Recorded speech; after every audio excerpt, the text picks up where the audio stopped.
सुप्रभात बच्चों, प्रिय विद्यार्थियों। पिछली कक्षा में हमने क्रिया और अविकारी शब्द समझे थे। अविकारी शब्द में हमने अविकारी या अव्यय की परिभाषा समझी थी और उसके कौन कौन से भेद हैं उनके नाम समझे थे। आज हम उनका विस्तार से अध्ययन करते हैं। तो देखें,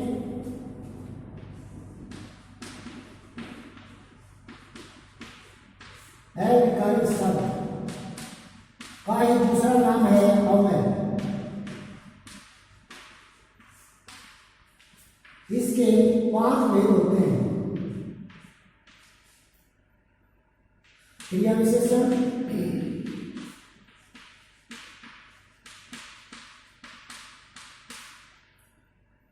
समुच्चयबोधक,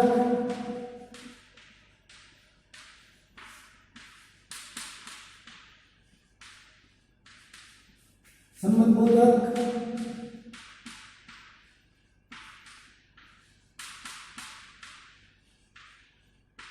विस्मयादिबोधक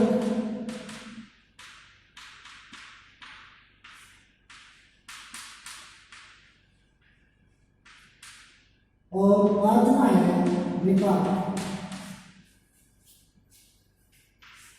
क्रिया विशेषण के बारे में भी हमने समझ लिया था।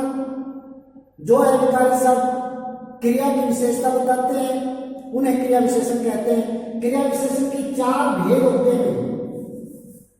क्रिया विशेषण के 4 भेद होते हैं।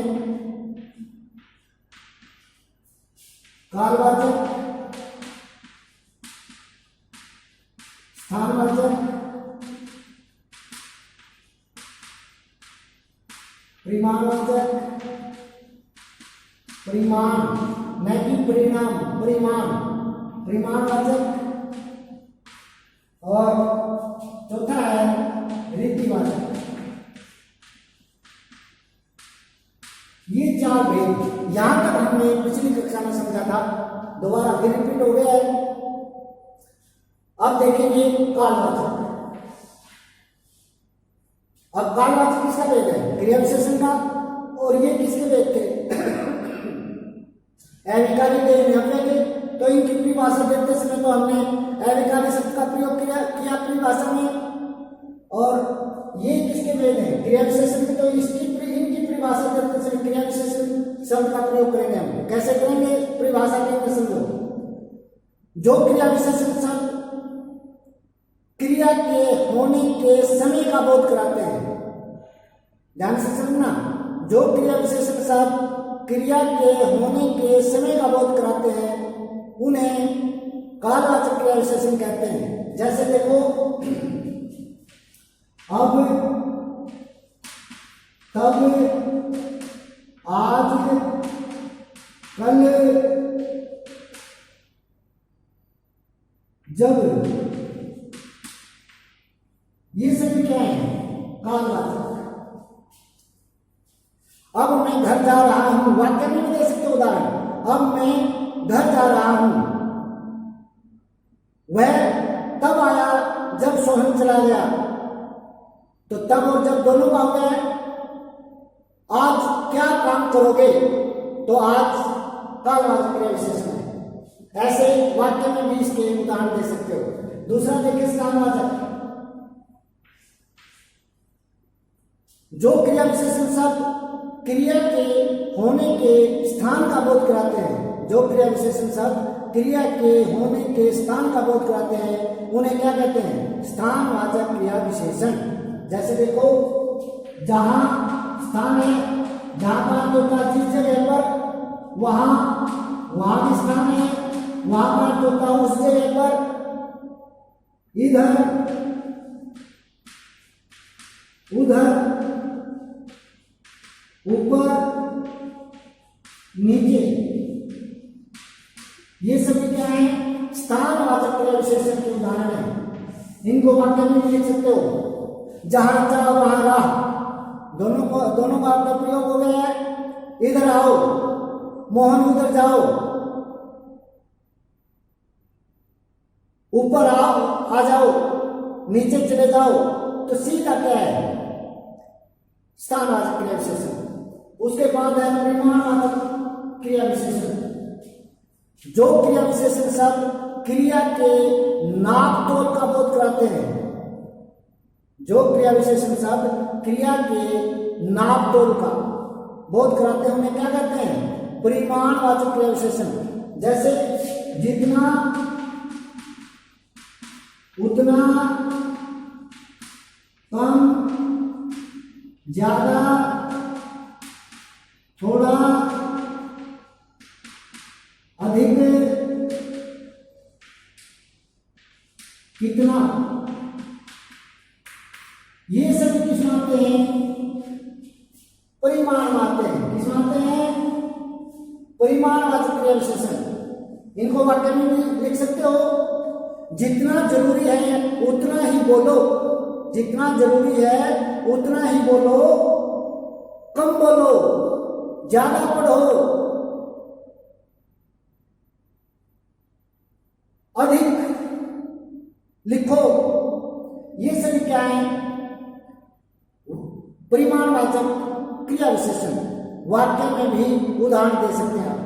अंतिम में आपका क्रिया विशेषण भेद है रीतिवाचक क्रिया विशेषण। रीतिवाचक क्रिया विशेषण की परिभाषा समझेंगे।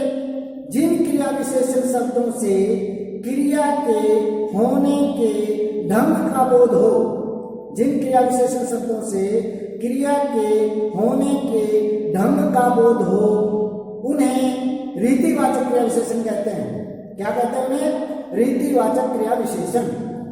जैसे देखें, धीरे धीरे, जल्दी, सहसा, एकदम,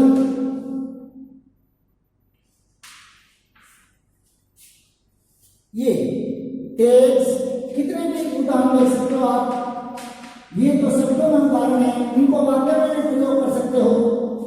धीरे धीरे बोलो, जल्दी करो, तेज चलो, सहसा शेर आ गया,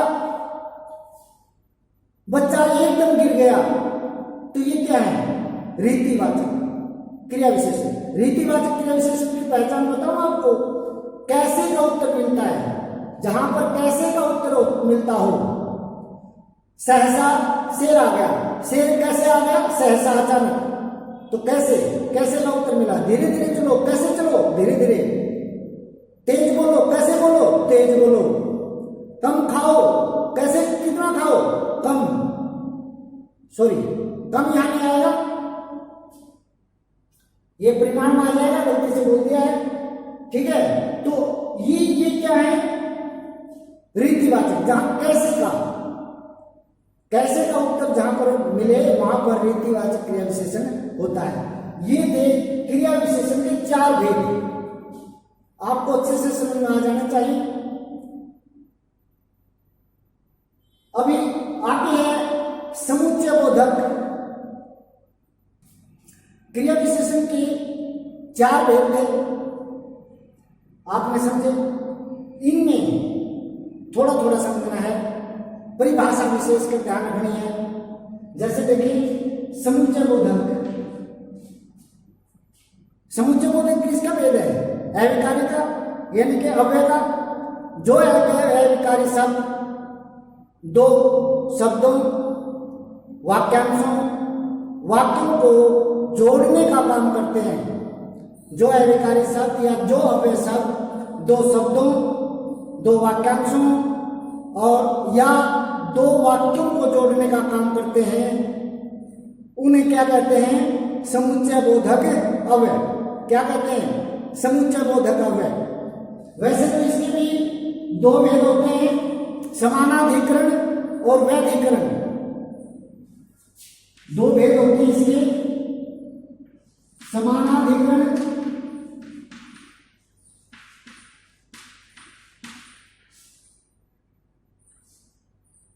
और दूसरा होता है वैधिकरण।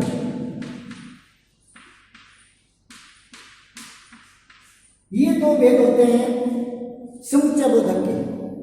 समानाधिकरण का मतलब होता है जहां या जो समुच्चय बोधक शब्द दो समान स्तर के, एक जैसे समान स्तर के, जिनका लेवल समान हो, समान स्तर के शब्दों, वाक्यों या वाक्यांशों को जोड़ते हैं, उन्हें समानाधिकरण समुच्चय बोधक अव्यय कहते हैं। वैधिकरण समुच्चय बोधक अव्यय किन्हें कहते हैं? जो समुच्चय बोधक शब्द दो अलग अलग प्रकार के शब्दों, वाक्यांशों या वाक्यों को जोड़ते हैं, अलग अलग प्रकार के या अलग अलग स्तर के, अलग अलग लेवल के दो शब्दों, वाक्यांशों या वाक्यों को जोड़ते हैं, उन्हें क्या कहते हैं? वैधिकरण समुच्चय बोधक अव्यय। क्लियर हुआ? जोड़ने वाले समुच्चय बोधक याद रखना है साथ में कि समुच्चय बोधक क्या है। और जैसे मोहन खा रहा है और सोहन पढ़ रहा है, वो खाने का काम कर रहा है, वो पढ़ने का काम कर रहा है, समान स्तर हो गया, ठीक है। और तथा, किंतु, परंतु, इसलिए, ताकि, ये सभी क्या है? ये सभी समुच्चय बोधक अव्यय है। सभी क्या है? समुच्चय बोधक अव्यय। जैसे ताकि से जोड़ा हमने कोई वाक्य, बच्चे मेहनत करते हैं, अलग वाक्य हो गया। ताकि परीक्षा में प्रथम आ सके, वो अलग स्तर का वाक्य हो गया, वैधिकरण आएगा ये ताकि। तो आपने सिर्फ इतना ध्यान रखना है कि वे समुच्चय बोधक अव्यय वे अभिकारी शब्द होते हैं जो दो वाक्यों को, वाक्यांशों को, शब्दों को जोड़ने का काम करते हैं। और अगर भेद भी पूछ लिया जाए समुच्चय बोधक के, तो दो भेद होते हैं, समानाधिकरण और वैधिकरण। इससे आगे नहीं पूछा जाएगा।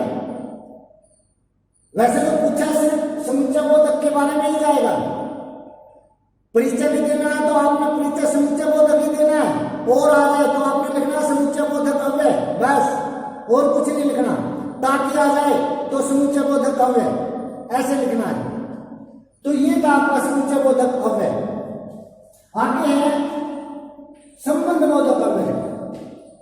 जो अभिकारी शब्द किसी एक व्यक्ति या वस्तु का दूसरे व्यक्ति या वस्तु से संबंध बताते हैं। जो अभिकारी शब्द या जो अव्यय शब्द किसी एक व्यक्ति या वस्तु का दूसरे व्यक्ति या वस्तु से संबंध बताते हैं, नाता बताते हैं, उन्हें क्या कहते हैं? संबंध बोधक अव्यय।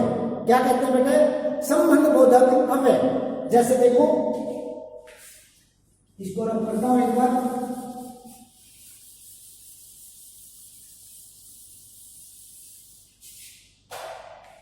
संबंध बोधक अव्यय की पहचान देख लेना क्या होती है। ये बिना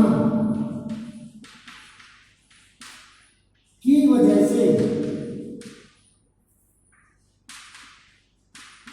की वजह के सामने, सामने से पहले, के बाद, के अलावा,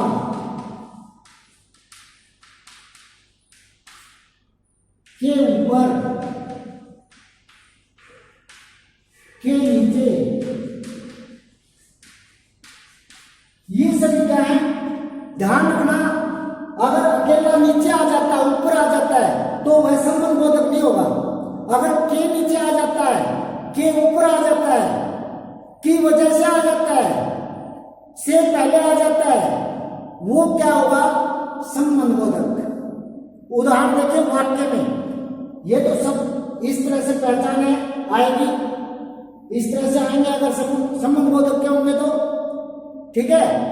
उस वाक्य में देखो, पेड़ के नीचे घोड़ा खड़ा है।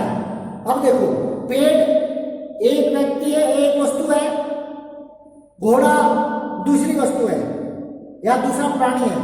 उनका संबंध किसने दिखाया? के नीचे ने। पेड़ और घोड़े का संबंध किससे पता चला? के नीचे से। पेड़ के नीचे घोड़ा खड़ा है, तो के नीचे से हमें क्या पता चला कि यहाँ संबंध बोधक अव्यय है। ठीक है, मोहन की वजह से सोहन पिट गया। मोहन एक आदमी है, सोहन दूसरा आदमी है, संबंध कैसे हुआ उनका? की वजह से वह पिट गया, की वजह से। तो की वजह संबंध बोधक अव्यय है। मेरे घर के सामने रमेश का घर है, मेरे घर के सामने, घर मेरे घर का और रमेश के घर का संबंध किसने बताया? के सामने ने। तो के सामने क्या है? संबंध बोधक अव्यय। के सामने क्या है? संबंध बोधक अव्यय। तो इस तरह से ये है संबंध बोधक अव्यय। ऐसे और वाक्य में भी उदाहरण आप दे सकते हैं, समझे?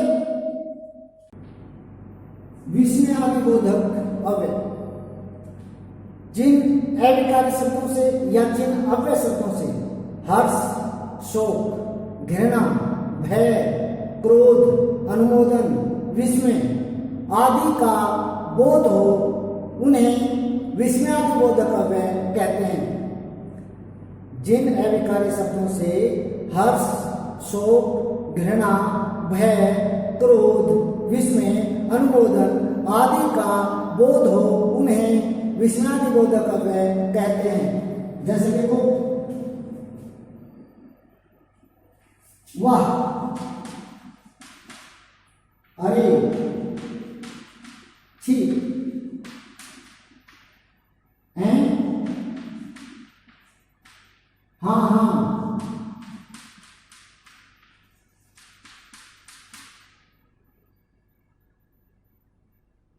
अबे, खबरदार। ये सब क्या है? विस्मयादिबोधक अव्यय। इनको वाक्य में प्रयोग कर सकते हो। वाह, कितना सुंदर फूल है। तो विस्मयादिबोधक में ये विस्मयादिबोधक चिन्ह जरूर लगाओगे, चाहे अरे है, छी है, हाँ हाँ है, अबे है, खबरदार है, नीचे बिंदु होता है। ये वाक्य में प्रयोग कर सकते हो। वाह, कितना सुंदर फूल है। अरे ये क्या हो गया? हे राम, मेरी रक्षा करो। छी छी, कितनी गंदी गली है।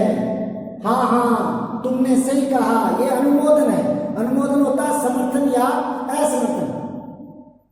और अबे चुप, खबरदार, तुमने ऐसा बोला तो ये चेतावनी है। सभी किस मानते हैं? विस्मयादिबोधक अव्यय। अंतिम भेद है निपात। निपात वे अविकारी शब्द होते हैं, वे अव्यय शब्द होते हैं जो किसी शब्द के पीछे लगकर उसमें ताकत भर देते हैं या किसी बात को निश्चित कर देते हैं। वे अविकारी शब्द या वे अव्यय शब्द जो किसी शब्द के साथ लगकर उसमें ताकत भर देते हैं, बल भर देते हैं, उन्हें निपात कहते हैं।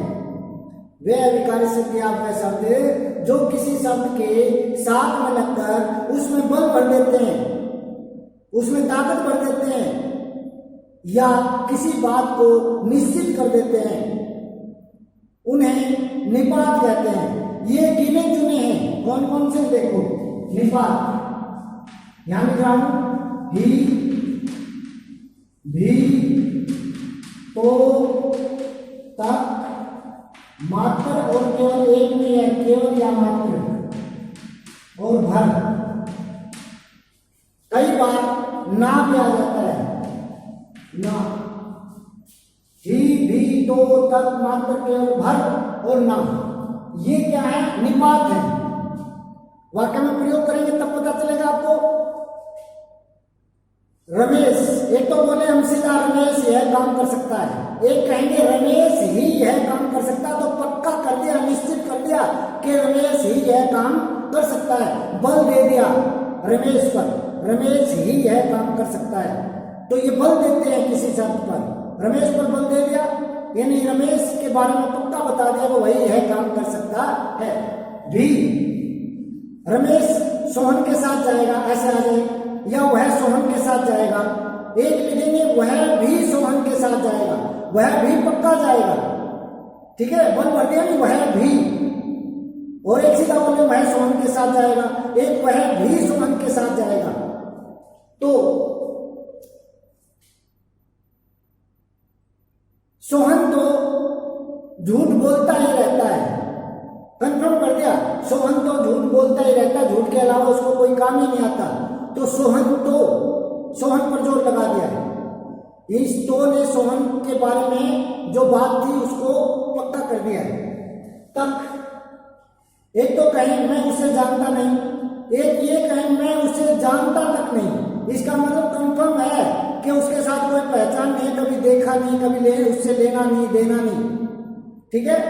मात्र मेरे पास मात्र 10 रुपए हैं, मेरे पास मात्र 10 रुपए हैं, ठीक है, और मुझे केवल 10 रुपए चाहिए, मुझे केवल 10 रुपए चाहिए, मेरे पास मात्र 10 रुपए हैं। भर महात्मा गांधी ने जीवन भर सच बोला, महात्मा गांधी ने जीवन भर यानी पूरा जीवन सच बोला, आज बोल दिया कल नहीं बोला ऐसा हो सकता है, लेकिन जीवन भर सच बोला का मतलब क्या होगा, पूरा जीवन सच बोला ना। तुम उसे जानते हो ना, तुम उसे जानते हो ना, समझे। तो ये इस तरह से क्या है, निपात। तो ये थे अविकारी शब्द। उम्मीद करता हूं आपको अच्छे से समझ में आ गए होंगे। दोबारा से फिर आपने इनको पढ़ना है, देखना है, ताकि और अच्छे से आपको क्लियर हो जाए। धन्यवाद।